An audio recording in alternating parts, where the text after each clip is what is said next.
He still cuts his own firewood, the axe seeming like a part of the man swinging it. Strong but showing signs of wear.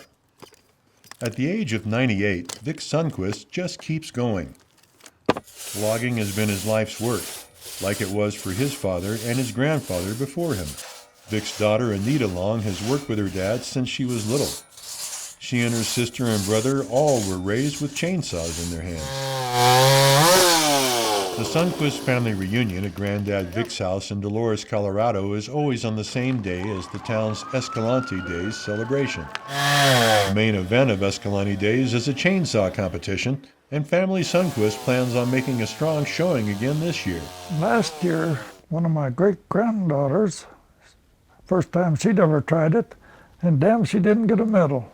I have not used a chainsaw before that day, the first competition I was in. Everybody in the family can bring it. Oh, yeah. They learn from the master.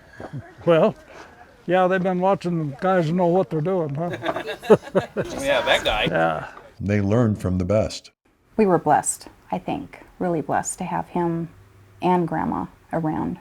I spent hours with Granddad and Grandma, just enjoying the one-on-one time that I got up in the woods, riding the cat. Came over here during the summers, and we always looked forward to it, had a great time.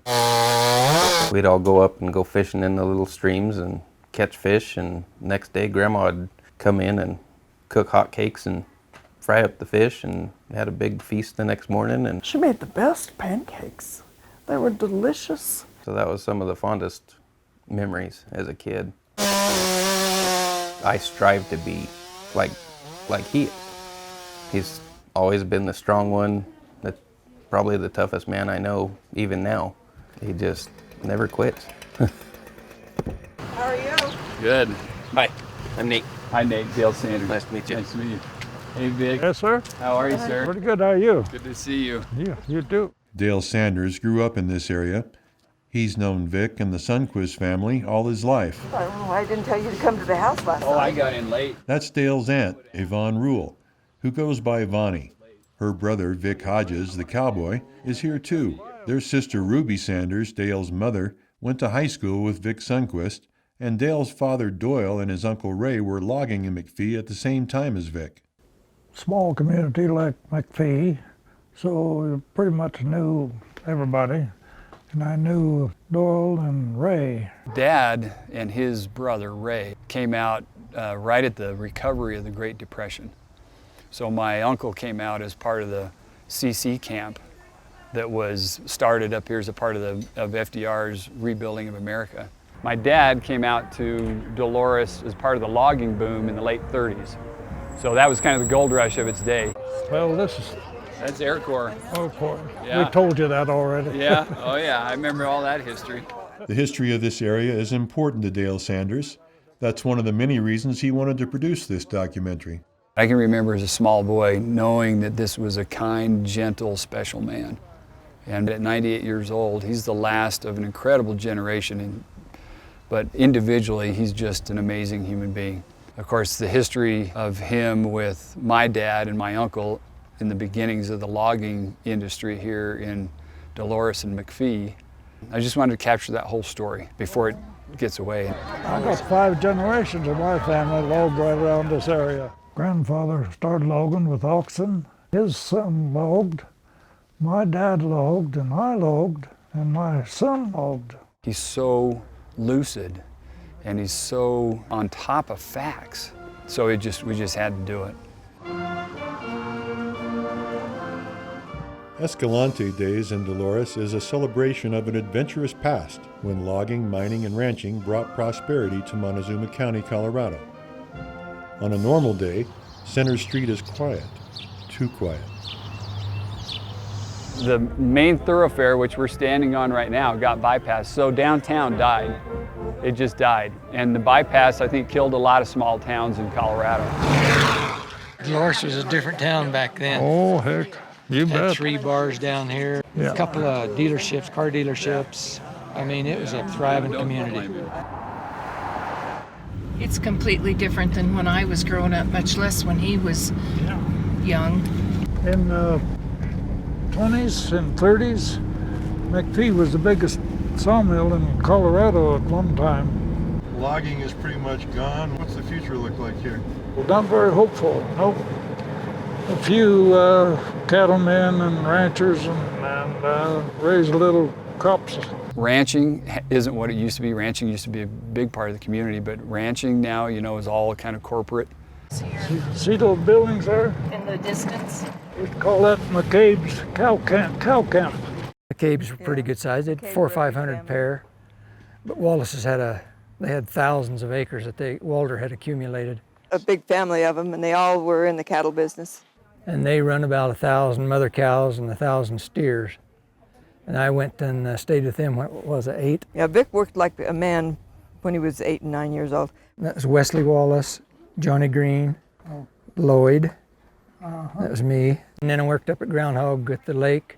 And then I went back to work for him. And then my wife told me I had to get a different job that made a little more money. They still run 400 or 500 head of cows. They're about the only ones that are, well, there's a few McCabe's around, yeah. Not very many, but. Not very many. You know Vic? Okay, well, you should.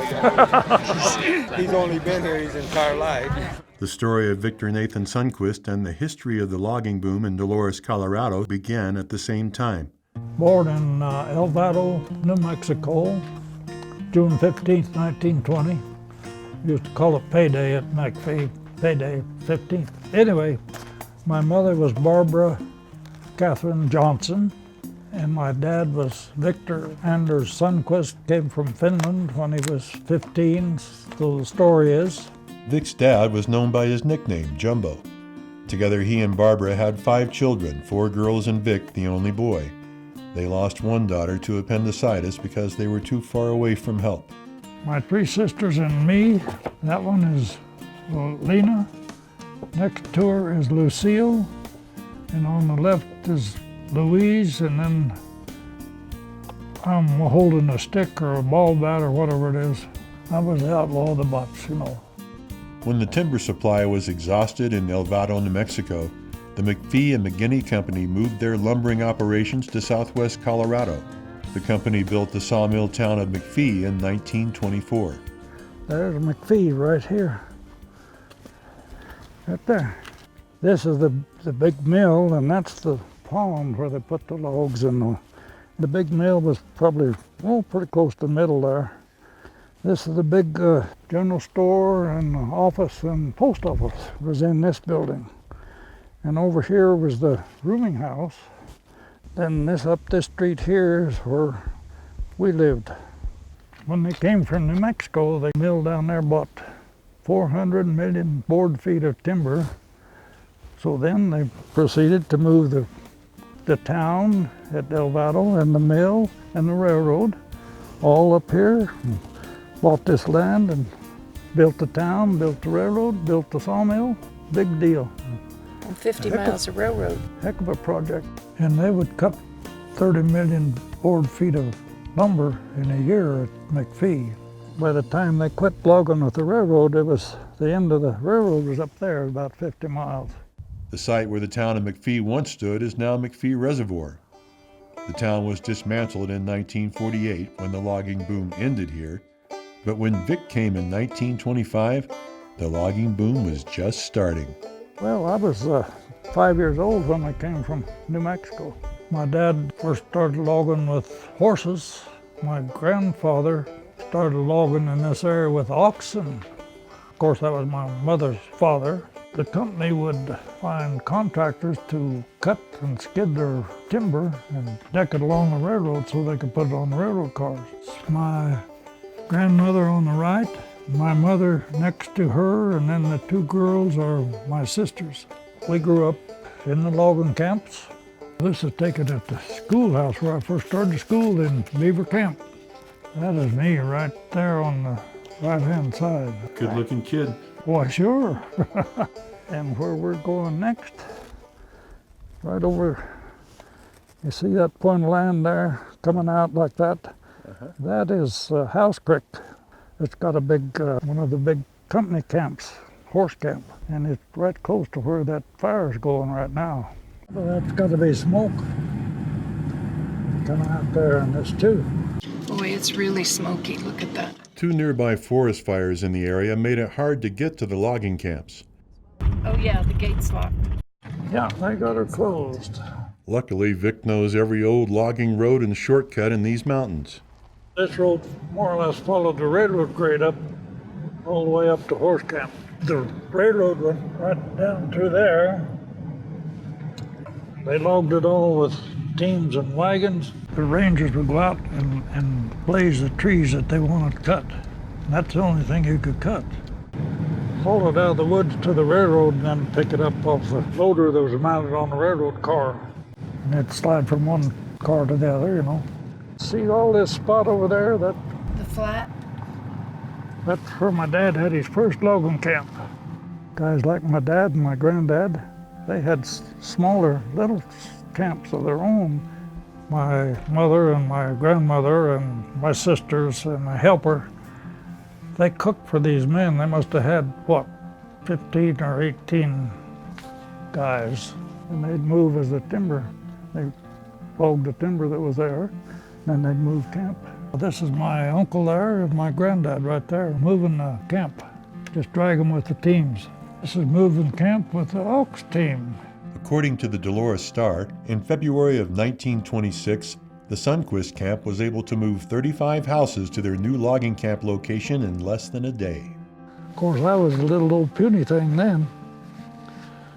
I used to get my dad's axe and I'd cut the quick small aspen trees. He said, "Boy, you better not let that ranger catch you. He'll put you in jail."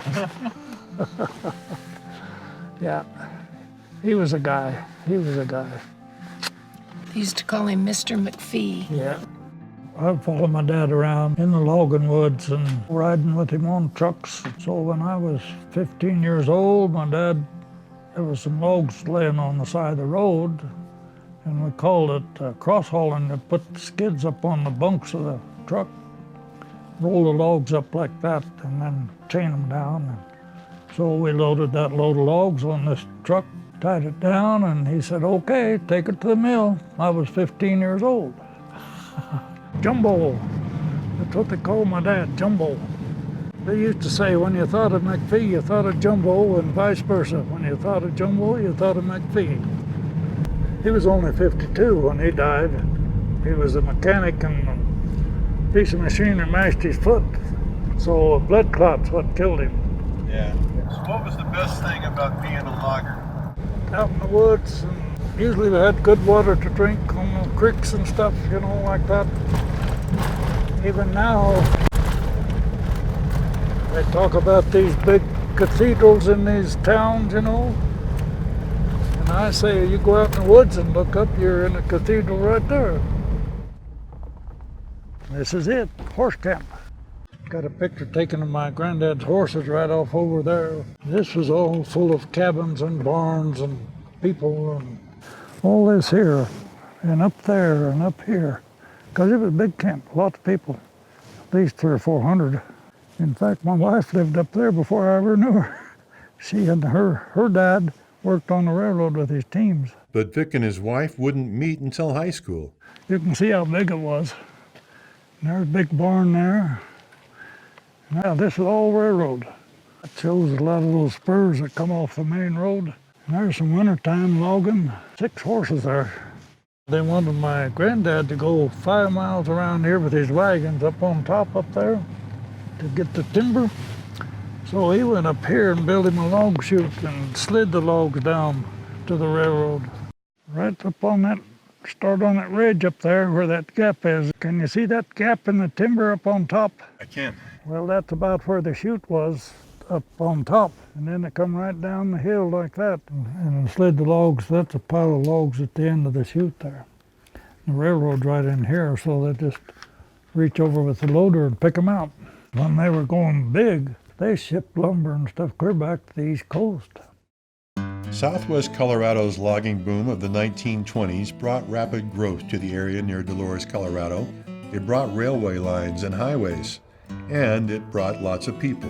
Back in the Depression, I remember guys coming hiking into town, walking from all around the area, Asked my dad for a job.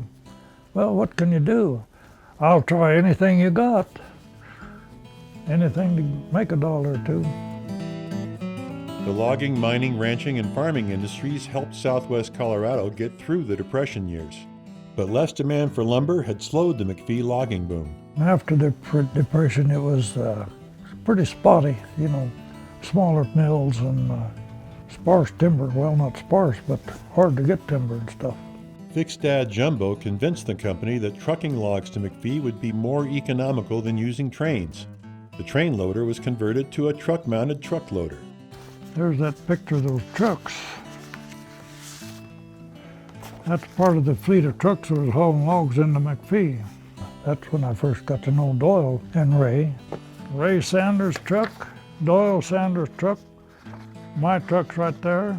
Little small trucks, but the man put lots of logs on them. This is kind of a shot of where we unloaded the logs into the mill pond off the truck.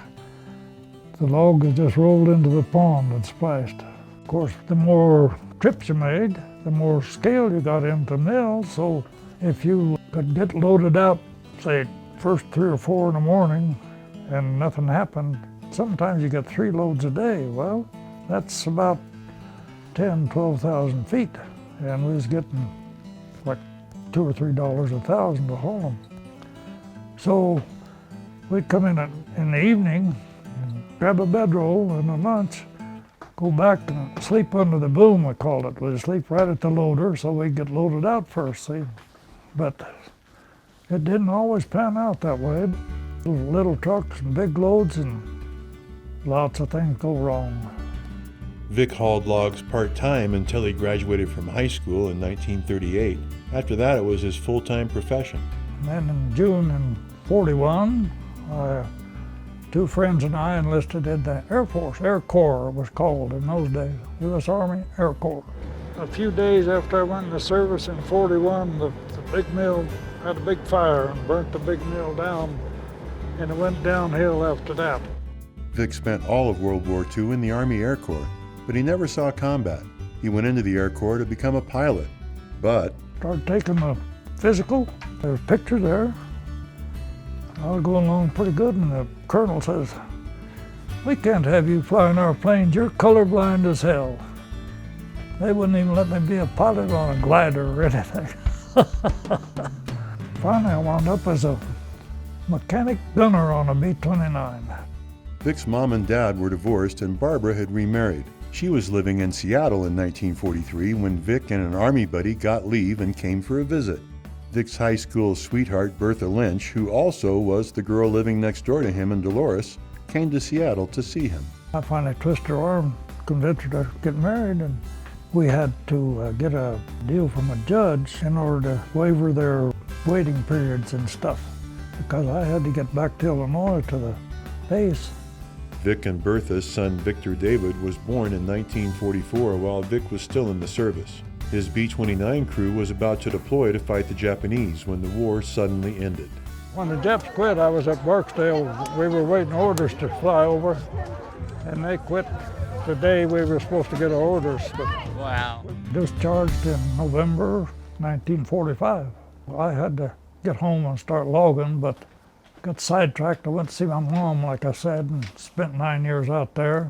During the years they were living and working out west, Victor and Bertha's daughters, Laurel Lee and Anita Elizabeth, were born. Vic worked a lot of different jobs to support his growing family. Helped build a plywood mill, and then I got a job falling timber in the woods in California. The tree is a sugar pine tree that is about 10 foot in diameter. Using an electric saw, 2-man saw, of course. I went from working in the woods to the machine shop where they worked on the trucks and the Caterpillars and stuff, worked there. But his job at the sawmill was a union job, and there were lots of strikes. Got back to work and they pulled a strike, and I said, well, I'm done. If you're going to strike, we're leaving. We moved from there to Idaho and worked around there, different jobs. Some of them were not much good. Finally, I said, well, if that's the best I'll do, I'll go home and starve to death. So we come back here and moved into Dolores in 55, 54, something like that. Been here ever since. We started logging again. I got an old logging truck and hauled logs a while, and pretty soon I managed to get enough money to buy some equipment to do it all myself. The only thing I hired done was the hauling of the logs. I'd cut the logs, skid the logs, load the logs, and did that all myself. My wife was up in the woods with me. The kids were out of school. Like Mother with the axe, she taught us how to limb a tree, and the two of them made us feel like we were these super awesome kids that could do anything. Figured everybody worked hard, like my dad and my brother and my mom. Yep. Figured if they could do it, my brother could do it, we could do it. I got a picture of my loading crew, her and her sister and their two girlfriends. They were my loading crew. Got pictures of them. That's Vic's son, Victor David, on top of the load. And here he is helping his parents teach his sisters how to log safely. Growing up, he went everywhere with his dad, and eventually he became a logger too. Sadly, he passed away from an illness in 1979, leaving behind a wife and two children, Victor Chris and Lori Dawn. We were logging with them a lot whenever they were up, because my dad logged with them. And it was always fun, always laughing, always... I was probably, 4? Granddad helped us, Nate and Jack and I, cut down a big tree up there. We worked on it for a week or so. Then I think he finally said, okay, enough is enough, and went out there in a couple swings and it came down. Sure, let them do the work. So that's probably my earliest memory. With their kids grown up and having their own little loggers, Vic and Bertha kept working together alone. Most of the timber was 11,000 and where her trailer was 10,500. So my wife was up there with me in the middle of winter. We logged till probably February. My wife got COPD, they called it. So we kind of finally just quit logging and tried to help her a little. And she died in 94. She was fun. She was always smiling. She would always said, when you answer the phone, make sure you have a smile, because it goes through your voice. Her and Granddad were perfect together. The love they had for each other poured into us. I'm okay. Good. Miss Floyd every day, but that's well, okay of course, too. you bet. Yeah. That don't go away. Most of his old friends his age are gone now. Vic is the exception. There's a family picture, Vic. Yeah. There's Mom and Dad and 3 sisters and myself. Yeah, I wish Ruby'd been looking. Her skin was pretty. Vic and my mom kind of had this interesting semi-romantic relationship after my dad died and after Vic's wife died. And they really had a lot of fun together over the years after both spouses died. Mom passed away, God bless her. I still miss her, but 89 years old, you can't complain about that. She was telling me you're still doing the chainsaw. Yeah. Oh, yeah. The other interesting part of this, I'm in healthcare now. And I've been in healthcare for the last 20 years. And I'm intrigued by people like Vic, and there aren't very many of them, that are still so vibrant, mentally, physically, spiritually capable. And how is it that they became that? Well, I don't know if you want to say clean living or hard work, combination. His hard work, his work ethic, is knowing when to relax. Old Crow.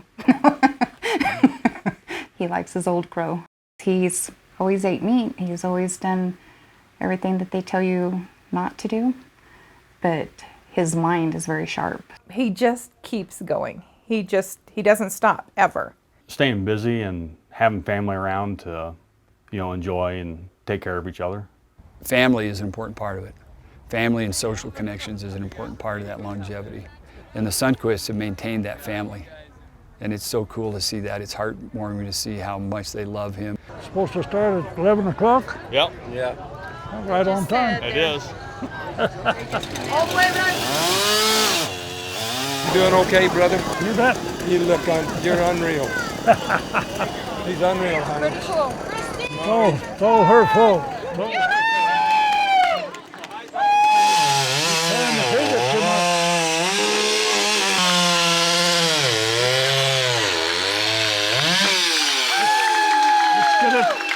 it up till it's singing to you. And then try to keep that sound as you go down. Don't try to force too much. That slows it down. Get it where it's singing good to you and just keep that much pressure on it. Growing up, Sundquist was great. It all started Granddad being there for you and teaching you how to do things. And so you teach your kids how to do things. And they're like, well, go ask Granddad, because Granddad could show you how to do it better than I could. We need to make sure that you're doing it right, and this is what I've learned before. And if you have any questions about that, well, then you're going to have to go talk to Granddad. If I said Granddad wouldn't like that, or what would he think about that, then their behavior modified. I have done some things like that, yeah. And their attitudes really do change. They're like, oh, well, actually, if I was in front of him. If he's hurting in any way, he doesn't complain about it. Don't sit around and feel sorry for yourself, I think. He's always looking out for other people and... You know, I don't think I've ever seen him angry. I'm sure he has been, but I've never seen him get angry, which I've tried to emulate. The Team Sundquist women put in an excellent effort, with one of the great-granddaughters winning a silver medal. Second place. Oh, you got enough family here to take over the whole place. There are a lot more men competing today than women, and the competition is fierce. 2 down, 1 up. The fastest 3 cuts wins.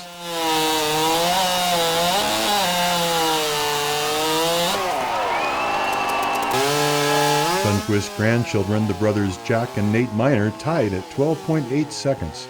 A very good time. You know, that smell of that wood never gets old. No. Well, I'm rooting for you. Thank you. I need all the help I can get.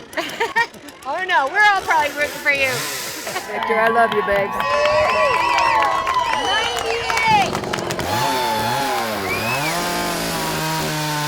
98! He's always been our hero. He doesn't quit. I don't think I've ever seen him angry. He's such a good person. Probably the toughest man I know. He's always looking out for other people. We were so loved.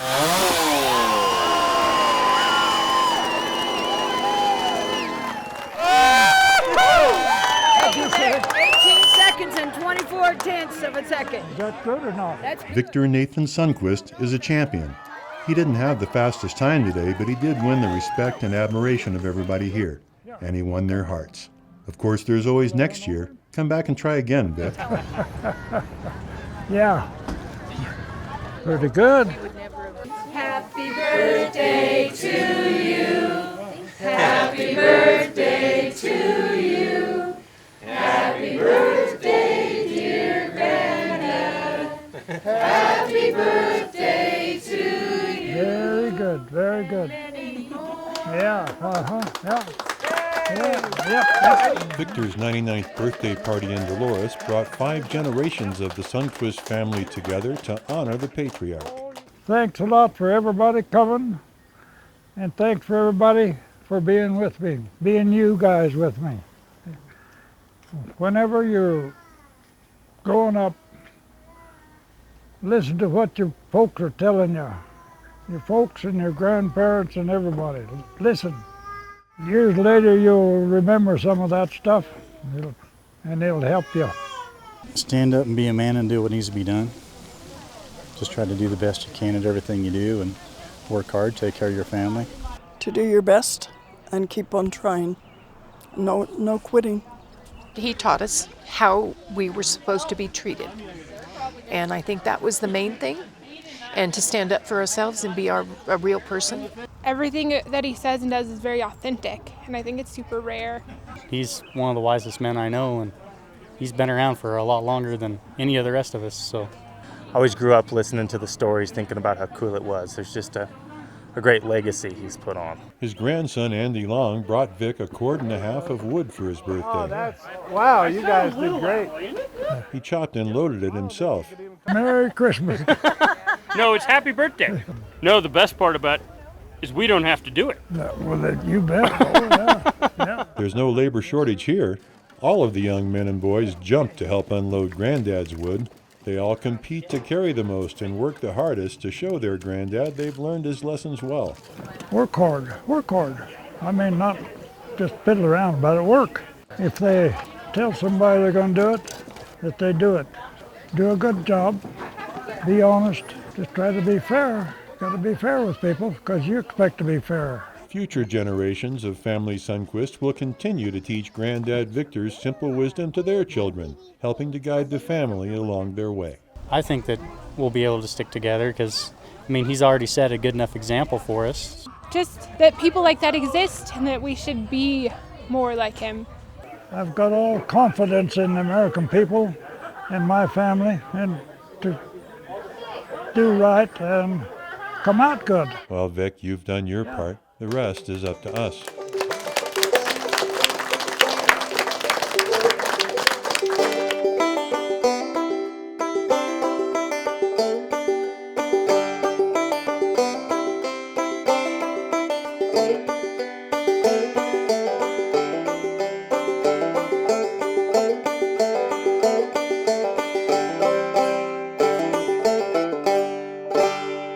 They're the best. Yep, very good.